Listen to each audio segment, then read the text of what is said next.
अल्हम्दुलिल्लाहिल्लज़ी वहदह वस्सलातु वस्सलामु अला मन ला नबिय्य बअदह व अला आलिहि व अस्हाबिहि अजमईन अम्मा बाद।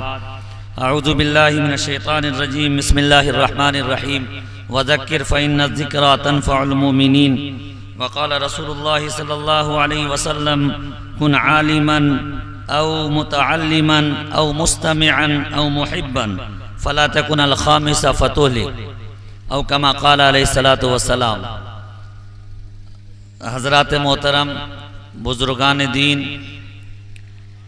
मुअज़्ज़ज़ उलमाए किराम, अदब का तकाज़ा है कि लब कुशाई न की जाए, लेकिन हुक्म का तकाज़ा है कि हाज़िरी दर्ज होनी चाहिए।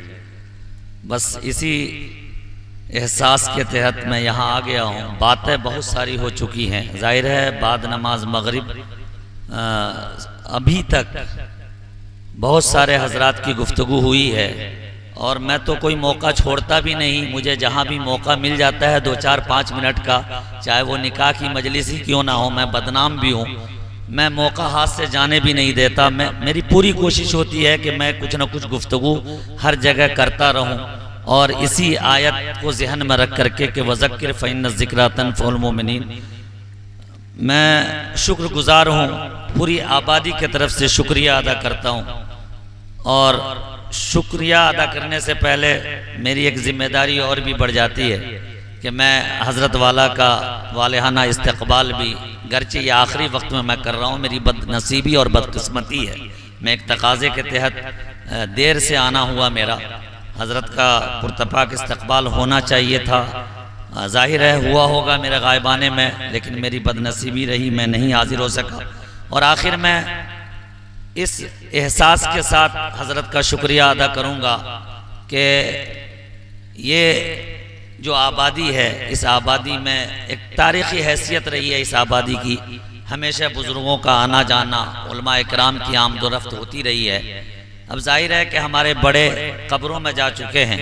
ये जो हमारे नौजवान तबका है और हमारे ये वो उलमाए किराम का तबका है जो अपने अपने ताल्लुकात की बुनियाद पर आप जैसे उस्ताद और मुरब्बी और मुशफ़िक़ से मुताल्लिक़ होकर गाहे बगाहे आप हज़रात से इल्तिजा करते हैं, गुजारिश करते हैं। हम गुजारिश करना चाहेंगे हज़रत वाला से, जब भी हमारे यहाँ के कोई भी आपका कोई शागिर्द अगर यहाँ का पैगाम लेके जाएं तो ज़रूर भी ज़रूर आप उसे शर्फ़ क़बूलियत से नवाजिए। हम सब लोगों को, पूरी आबादी को मौका फराहम कीजिए कि हम लोग अपने बुज़ुर्गों की विरासत को थामे हुए रखते हुए थाम कर आने वाले बुज़ुर्गों का, आप जैसे अल्लाह वालों का इस्तक़बाल करते रहें और उनसे सुनने और सुनाने का मौका हमको और आपको फराहम होता रहे।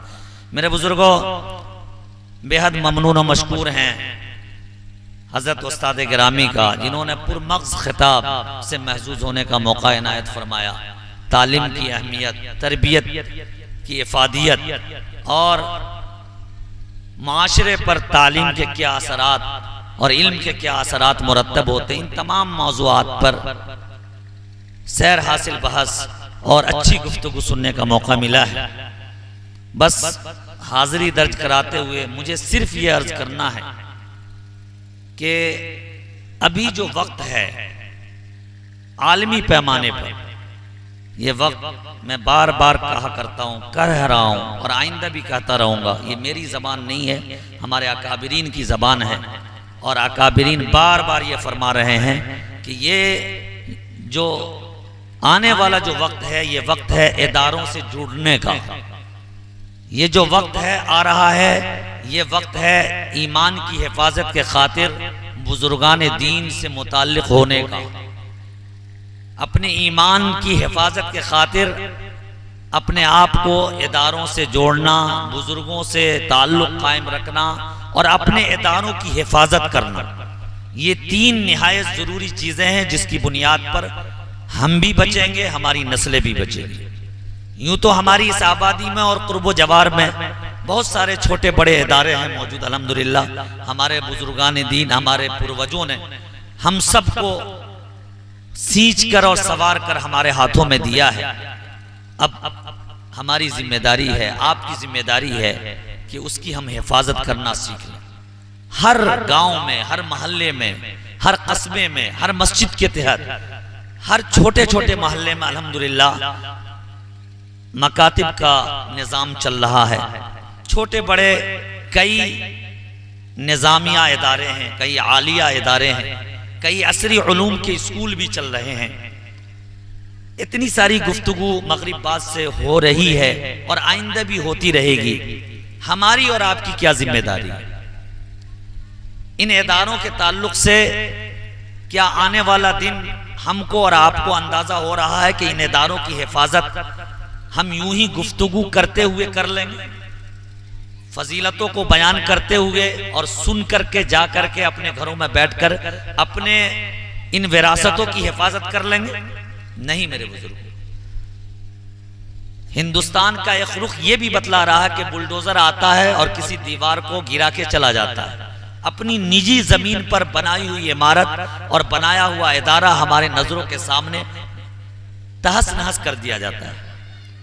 मेरे बुजुर्गों, यहाँ सिर्फ कसूर बुलडोजर का नहीं है, हुकूमत का नहीं है। हम अपने दिलों पर और अपने गिरेबान में झांक करके देखें कि हमारी आबादी में जो इदारे हैं, ईमानदारी के साथ हम और आप बताएं कि क्या सिर्फ इदारे में पढ़ाने वालों की ही सिर्फ जिम्मेदारी है कि वो पूरे तौर पर हुकूक की अदायगी करते हुए तालीम और तरबियत खूब से खूब कर दें, या हमारी और आपकी भी जिम्मेदारी है जिनके दरों पर इदारे वाले जाते हैं, कभी फसल अगनी में जाते, कभी ईद के मौके से जाते, कभी रमजान के मौके से जाते, कभी और मौके से जाते, क्या हमारी और आपकी जिम्मेदारी नहीं है कि कभी हम हफ्तों में, महीनों में, सालों में गाहे बगाहे इदारों की तरफ नजर उठा के देखें, जाएं, देखें क्या हो रहा? हमें तो नहीं लगता कि कोई जाते हैं, हमें नहीं लगता।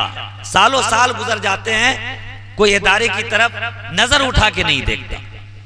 हमारा ये एहसास है, हम जिन इदारों से मुताल्लिक हैं, ये मेरा जाती तौर पर एहसास है कि कमेटी के अफराद के अलावा अवामुन्नास का हाल यह है कि सिर्फ शाबान के महीने में अपने अब्बा या अम्मी की कुरान खानी के नाम पर लोग जाते हैं, या कभी कोई बड़ी मीटिंग होती है तो उस मौके से जाते हैं। उसके अलावा कभी उनको ये नहीं लगता कि ये इदारा मेरा है और मेरे चंदों की बुनियाद पर ये इदारे चल रहे हैं और मेरे ताउन की बुनियाद पर ये इदारा चल रहा है। ये मेरी जिम्मेदारी है कि हम इदारे को जाके देखें कि वहां तालीम हो रही है या नहीं हो रही। ये मेरा एहसास है जाती तौर पर। दुनिया के निजाम यूं ही नहीं चल रहा है, जाहिर है कि कोई चलाने वाला है। घर के हम अगर किसान हैं तो हम हल जोतने के लिए किसी को भेज देते हैं, हम मुतमईन हो जाएं घर में बैठ करके कि हमारा खेत जोत के चला आएगा। यकीनन वो जोत के आएगा, लेकिन हमको और आपको खेत की तरफ जाना पड़ता है। अगर हम और आप नहीं जाएं तब भी वो जोत के आएगा, और हम और आप उसके आर पे खड़े होकर के अपने सामने मौजूदगी का एहसास दिला दें कि हम यहाँ खड़े हैं मालिक, हम यहाँ जिम्मेदार खड़े हैं, हम यहाँ खेत के मालिक खड़े हैं। तो फिर वही ट्रैक्टर वाला और कोई वही हरवाहा जो आपके खेत को जोत रहा है, वो किसी और अंदाज से जोतेगा। है कि नहीं ये बात?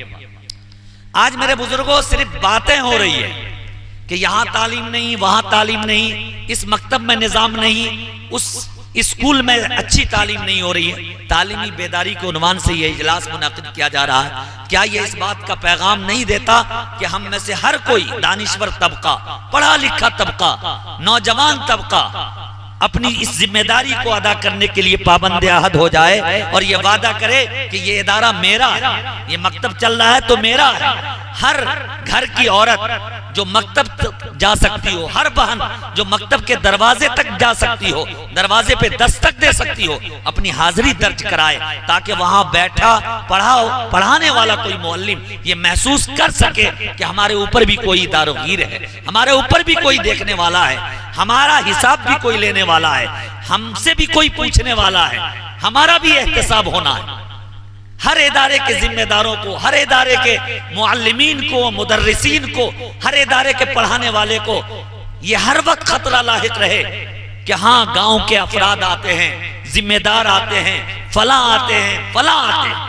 हर इदारे का यही हाल है कि जो कमेटी बनी रहती है वो भी उस वक्त तक नहीं आती जब तक उन्हें बुलाया नहीं जाता, जब तक किसी तजवीज को पास करने के लिए, बहुत सारे उमूर को पास करने के लिए उन्हें दावतनामा नहीं भेजा जाता, उन्हें भी फुर्सत नहीं मिलती कि वो कभी इदारे की तरफ झांक करके देखें। मैं सिर्फ किसी एक इदारे को निशाना नहीं बनाता, आप पूरे आबादी के अंदर देख लें, चाहे वो आलिया इदारा हो, चाहे निजामिया हो, चाहे मकातिब का निजाम हो, चाहे असरी उलूम के वो स्कूल चल रहे हो, हर एक का वही आलम।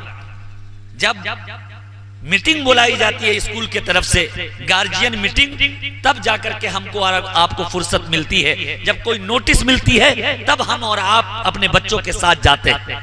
उससे पहले क्या हमारी जिम्मेदारी नहीं है बहैसियत कौम मुस्लिम, बहैसियत नौजवान, बहैसियत ईमान वाला, बहैसियत इस आबादी के आप एक बड़े जिम्मेदार हैं।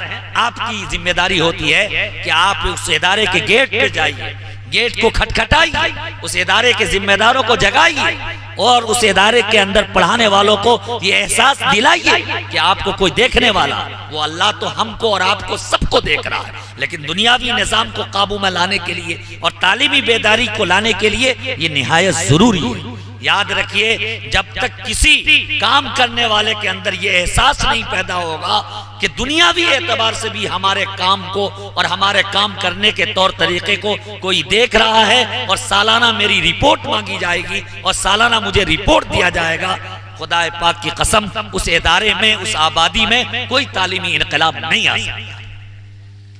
सिर्फ तकरीर से इनकलाब नहीं आ सकता, इदारे खोल देने से पूरे इदारे का और पूरी आबादी का भला नहीं हो सकता।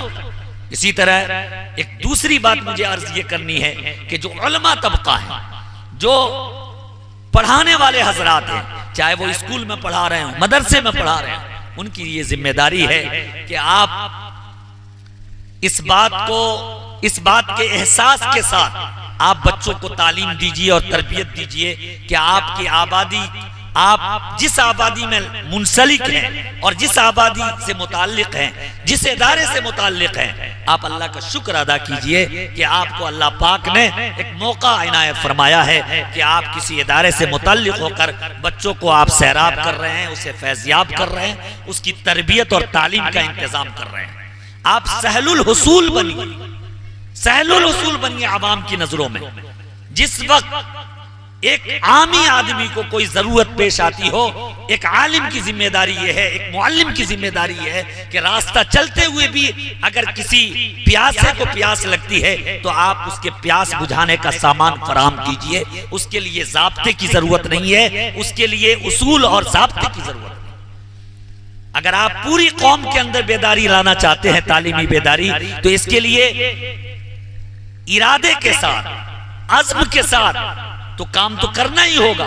उसके अलावा बगैर इरादे के भी, बगैर सोचे भी, बगैर समझे भी किसी और इरादे से जा रहे हैं और आपके नजरों के सामने कोई खेलता हुआ बच्चा नजर आ रहा है, कोई ऐसी माँ नजर आ रही है, कोई ऐसा घर नजर आ रहा है जहां आपको लगता है कि यहाँ एक जुमला कह देने से बहुत मुमकिन है कि इस घर में इनकलाब आ सकता है, इस घर के अंदर बेदारी पैदा हो सकती है, तो उसके लिए अलग से मीटिंग के इंतजार में हमको नहीं बैठना है, बल्कि उस मौका को गनीमत जानते हुए हम उस आबादी में, उस घर के गार्जियन को हम दो जुमला कह देंगे। क्या पता कि आपका रास्ता चलते हुए ये दो जुमला कह देना बहुत मुमकिन है कि उस घर वालों के लिए भला हो जाए और उस घर के अंदर तालीम और तरबियत का रुझान पैदा हो जाए। इसलिए उलमा तबका के लिए जरूरी है, चाहे वो मस्जिद से लगे हों, चाहे किसी मदरसे से लगे हों, चाहे किसी स्कूल से लगे हों, वो अगर लगे हैं किसी आबादी में और खास तौर से उसी आबादी के रहने वाले हों तो उसको तो कुर्बानी देनी होगी, उनको कुर्बानी देनी होगी। उन्हें वक्त की पाबंदी और वक्त के साथ अपने आप को मुक़य्यद करना ये बिल्कुल ज़ेब नहीं देगा अगर उसी आबादी के हैं। इसलिए वक्त की कैद से निकल करके और ड्यूटी की कैद से निकल करके आगे बढ़ करके न रात के अंधेरे को देखना होगा, न दिन के उजाले को देखना होगा, न ज़ोहर के बाद की इस्तिराहत और कैलूले का बहाना करना होगा, न रात के बाद आराम और इस्तिराहत फरमाने का बहाना लगाना पड़ेगा, बल्कि जिस वक्त कौम का कोई तकाजा आएगा, आम मुसलमानों का कोई तकाजा आएगा, उस तकाजे को पूरा करने के लिए आगे आना होगा। मुझे मालूम है कि इस आबादी की जो तारीखी शनाख्त एक रही है और तारीखी रिवायत रही है, ये यूं ही नहीं रही है, बल्कि इसके पीछे हमारे बड़ों की कुर्बानियां हैं और उन्होंने कुर्बानियां दी हैं, अपने आप को घुलाया है, अपने आप को बिल्कुल जला दिया है, तब जाकर के इस आबादी को एक तारीखी हैसियत मिली है। इस मौके से मैं एक हदीस का एक टुकड़ा पढ़ना चाहूंगा। अल्लाह के रसूल सल्लल्लाहु अलैहि वसल्लम ने फरमाया, इन्ना हाज़िहिल उलमा मसाबी इन्नल उलमा मसाबी हाज़िल उम्मा। फरमाया रसूलुल्लाह सल्लल्लाहु अलैहि वसल्लम ने कि उलमा उम्मत के चिराग होते हैं, उलमा उम्मत के चिराग होते हैं। मतलब यह है कि जिस तरह एक मोमबत्ती और चिराग जब अपने आप को जला देती है, अपने आप को पिघला देती है, तब जाके इर्द गिर्द में रोशनी फैलती है। मोमबत्ती उस वक्त तक अपने इर्द गिर्द को रोशन नहीं करती जब तक कि वो पिघलती नहीं है। यही मकाम उलमा का है किसी आबादी में, यही मकाम एक इमाम साहब का है, यही मकाम एक काजी साहब का है, यही मकाम एक मुफ्ती साहब का है, यही मकाम एक मुअल्लिम साहब का है कि आपको घुलाना होगा, आपको पिघलाना होगा, आपको जलना होगा।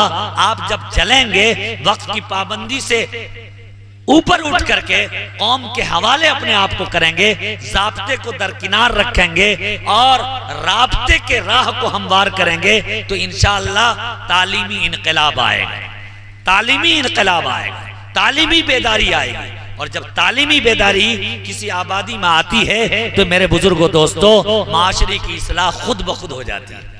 जाहिर है कि जिस दौर में कुरान पाक का नुज़ूल हुआ, उस दौर को ज़माने जाहिलियत कहा गया है। हालांकि बुराइयां एक नहीं अनेक तरह की बुराइयां आम थी, लेकिन किसी खास बुराई के साथ उस जमाने को मंसूब नहीं किया गया है। चोरी भी थी, ज़िनाकारी भी थी, झूठ, दगा, फरेब, धोखा, नशाखोरी, सूदी कारोबार, ये इस तरह के तमाम बुराइयां आम थी। लेकिन उस जमाने को जिस बुराई के साथ खास किया गया वो बुराई जहालत है। चुनांचे आज भी हम भी और आप भी जमाने जाहिलियत से उस जमाने को ताबीर करते हैं और उस जमाने का नाम लेते हैं। पता ये चला कि किसी आबादी की सबसे बड़ी बुराई और सबसे बुरी बुराई अगर कोई हो सकती है तो वो जहालत है। और जहालत में तारीकी में रोशनी बिखेरने के लिए ये जो नुस्खा दिया गया है वो ये है कि हमको और आपको, अहले इल्मों को, हुफ़ाज़ कराम को, उलमा को, मुअल्लिमीन को, मुदर्रिसीन को, टीचर्स को जलना होगा, धूपें सहनी होगी, छाँव के इंतजार में वक्त को बर्बाद नहीं करना होगा। और इस इंतजार में कि मौसम बहार आ जाए, इस इंतजार में कि बारिश रुक जाए, इस इंतजार में कि हमें बुलाया जाए, इस इंतजार में कि हमें कहा जाए, इस इंतजार में कि हमें मौका दिया जाए। नहीं, जब अगर यही हमको इंतजार करना पड़ेगा तो याद रखिए कौम का भला नहीं हो सकता। चुनांचे मैंने जो शुरू में तबर्रुकन हदीस शरीफ का एक टुकड़ा पढ़ा, उसके अंदर पैगाम दिया गया है कि किसी मुआशरे को पाक करना है, किसी मुआशरे के अंदर इनकलाब बर्पा करना है, किसी मुआशरे के अंदर बेदारी लानी है, तो 4 काम करने पड़ेंगे। 4 काम निहायत जरूरी है। किसी भी इनकलाबी मुआशरे के अंदर अगर हम गौर करते हैं तो हमें ये 4 चीजें मिलती है। पहली चीज कि उस मुआशरे में उलमा की एक कसीर तादाद होगी उस मुआशरे में, तो वो मुआशरा आगे बढ़ता हुआ चला जाएगा। चुनांचे फरमाया गया कुन आलिमन, ए लोगो आलिम बन जाओ, आलिम बन जाओ। और जाहिर है कि मुआशरे के सारे लोग आलिम तो नहीं बन सकते, इसलिए दूसरा हुक्म दिया गया है कि अगर तुम आलिम नहीं बन सकते, मौका नहीं है, हालात अच्छे नहीं हैं, और मुताल्लिमन, कोई हरज नहीं है, आलिम नहीं बन सके, किसी आलिम को अपना उस्ताद बना लीजिए, मुताल्लिम बन जाइए, अपने आप को किसी के हवाले कर दीजिए, किसी को अपना उस्ताद बना लीजिए। उस्ताद बनाने के लिए जरूरी नहीं है कि कोई बच्चा ही बड़े को उस्ताद बना ले, कोई जरूरी नहीं है। आज ये तसव्वुर दिया जाता है कि जो छोटा होगा वही मुताल्लिम हो सकता है, वही शागिर्द हो सकता है और बड़ा ही उस्ताद बन सकता है। ये निहायत ही गलत तस्वुर है। बल्कि अपने आप को मुताल्लिक करने के लिए बहुत जरूरी है कि जिससे हम मुताल्लिक हो रहे हैं वो हमसे उम्र में गर्चे बड़ा ना हो, इल्म में बड़ा हो, तकवे में बड़ा हो, फजीलत में बड़ा हो और भी दूसरे एतबार से बड़ा हो। वो हमारे लिए मुअल्लिम बन सकता है, वो हमारे शेख बन सकते हैं, वो हमारे लिए टीचर्स बन सकते हैं, हमारी तरबियत का इंतजाम कर सकते हैं। दूसरा हुक्म है कि अगर आलिम नहीं बन सकते तो आप शागिर्द बन जाइए, मुतअल्लिम बन जाइए।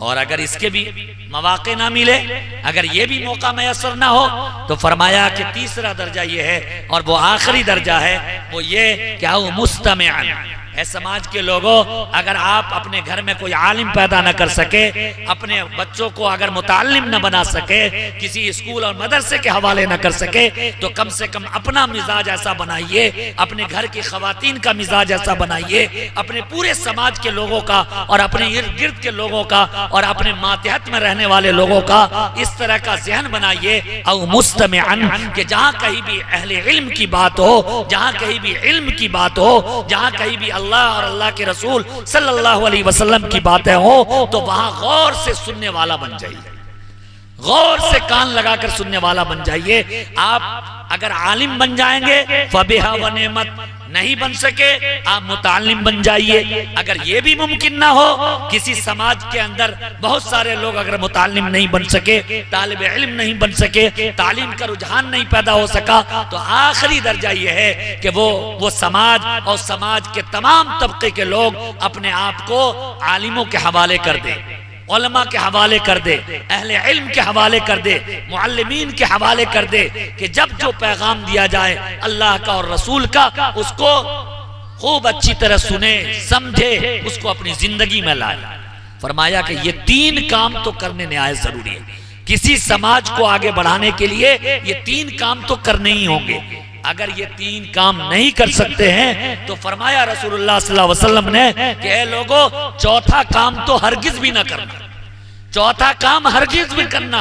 खबरदार खबरदार, जो तुमने चौथे दर्जे में तुमने अपने आप को दाखिल कर लिया, और वो चौथा दर्जा ये है कि ये 5वां दर्जा, चौथा दर्जा ये है कि अपने आप को अगर ये 3 काम नहीं कर सके, तो आखिरी दर्जा ये है कि आप अहले इल्म से, मुअल्लिमीन से, मुतअल्लिमीन से, उलमा से, टीचर्स से, पढ़ाने वालों से, पढ़ने वालों से, तरबियत देने वालों से, इस तरह के काम करने वालों से आप वालिहाना मोहब्बत कीजिए, आप उनका इस्तकबाल कीजिए, आप उनका एहतराम कीजिए, आप उनको इज्जत दीजिए, उनको मकाम दीजिए। ये जिम्मेदारी है समाज के लोगों पर, ये जिम्मेदारी है कि हम ये सारा काम नहीं कर सके, किसी वजह से आलिम भी नहीं बन सके, मुतअल्लिम भी नहीं बन सके, कहीं मौका भी नहीं मिल रहा है हमें पढ़ने पढ़ाने का, सुनने सुनाने का, तो आखिरी दर्जे की बात यह है कि आप अहले इल्म से मोहब्बत कीजिए, मुअल्लिमीन से मोहब्बत कीजिए, टीचर से मोहब्बत कीजिए, जी अल्लाह वालों से मोहब्बत कीजिए, बुजुर्गान दीन से मोहब्बत कीजिए। और 5वें दर्जे में हरगिज हरगिज दाखिल ना हो जाइए। 5वां दर्जा ये है कि खुदा न खास्ता हमारे और आपके दिलों में अहले इल्म से नफरत पैदा हो जाए, अहले इल्म से अदावत पैदा हो जाए, बुग़्ज़ पैदा हो जाए, अपने अइम्मा के तई, अपने मुदर्रिसीन के तई, अपने मुक्तदा के तई, अपने रहबर के तई हमारे दिल में बुग़्ज़ पैदा हो जाए, हसद पैदा हो जाए, जी दुश्मनी पैदा हो जाए। अगर ऐसी सूरत हाल किसी कौम में, किसी समाज में पैदा हो जाए, किसी घर के अफराद में पैदा हो जाए, तो याद रखिए वो घर बर्बाद हो जाएगा। किसी मोहल्ले में अगर ये नासूर पैदा हो जाए कि अहले इल्म के तई बगावत और अहले इल्म के तही अदावत और दुश्मनी और बुग़्ज़ और हसद पैदा हो जाए, तो याद रखिए वो कौम बर्बाद हो जाएगी, वो समाज बर्बाद हो जाएगा और वो पूरा मुआशरा तबाह बर्बाद हो जाएगा।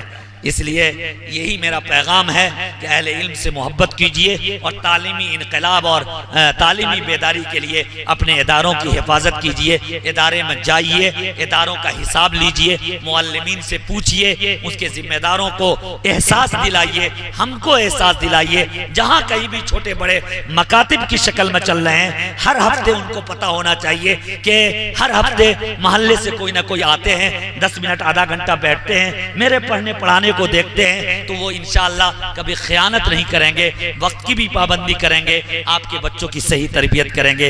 इसी पैगाम के साथ मैं अपनी गुफ्तगू को ख़त्म करता हूँ। व आखिर दावाना अनिल हम्दुलिल्लाहि रब्बिल आलमीन।